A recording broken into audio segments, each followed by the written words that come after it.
ഇത് വായിച്ചേ.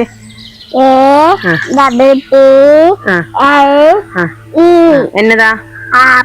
ഇനി ഒന്ന് എഴുതിക്ക സ്ലേറ്റിൽ നോക്കട്ടെ. അമ്മ എന്റെ ഷൂ മേടിച്ചാണ് എന്റെ കൂട്ടുകാരിക്ക് ആമിനായിട്ടുണ്ട്.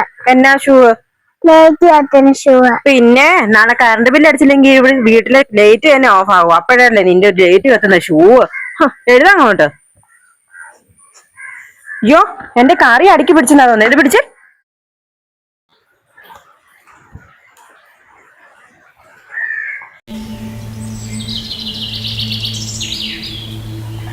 ഞാൻ ബാപ്പിയോട് പറയുക എനിക്ക് ഷൂ മേടിച്ചാലോ. ബാപ്പു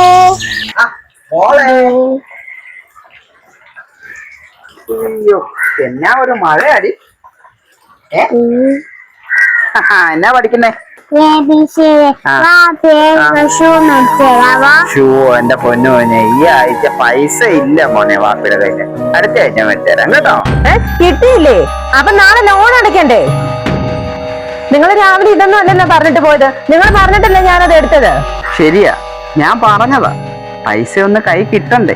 നിങ്ങൾക്ക് ഇങ്ങനെ പറഞ്ഞാൽ മതി. ഞാൻ വേണം അവരുടെ മുന്നിൽ നാണം കെട്ട് നിൽക്കാൻ. നിന്റെ വർത്താനം കേട്ടാ തോന്നുമല്ലോ എന്റെ ആവശ്യത്തിന് വേണ്ടി എടുത്താണെന്ന്. അതന്നെ നിങ്ങളിപ്പോ അങ്ങനെ പറയുന്നേ. എടി, നിന്റെ അനിയത്തി ഒരു പുതിയ പാസരം മേടിച്ചെന്നും പറഞ്ഞേ അവളുടെ മുമ്പിൽ പൊങ്ങച്ചം കാണിക്കാൻ വേണ്ടി നിപ്പി നീ എന്നെ കൊണ്ട് മേടിപ്പിച്ചതല്ലേ ഈ പാസരം. അത് പിന്നെ നിങ്ങളല്ലേ എനിക്കിതൊക്കെ വാങ്ങിച്ചു തരേണ്ടത്. ശരിയാ, എല്ലാം എന്റെ തെറ്റാ.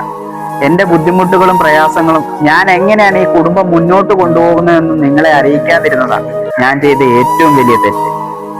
എല്ലാ കുടുംബങ്ങളിലും ഇങ്ങനെയൊക്കെ തന്നെയല്ലേ? എല്ലാ കുടുംബങ്ങളും ഇങ്ങനെയാണോന്ന് എനിക്കറിയത്തില്ല. പക്ഷേ നിന്നെ പോലുള്ള ഭാര്യമാര് ചിന്തിക്കുന്നതേ, ഈ ഭർത്താക്കന്മാരെന്ന് പറയുന്നതേ നിങ്ങളുടെ കാര്യങ്ങൾ ഒരു മുടക്കവും ഇല്ലാതെ നടത്തുന്ന ഒരു മിഷനാണെന്ന്.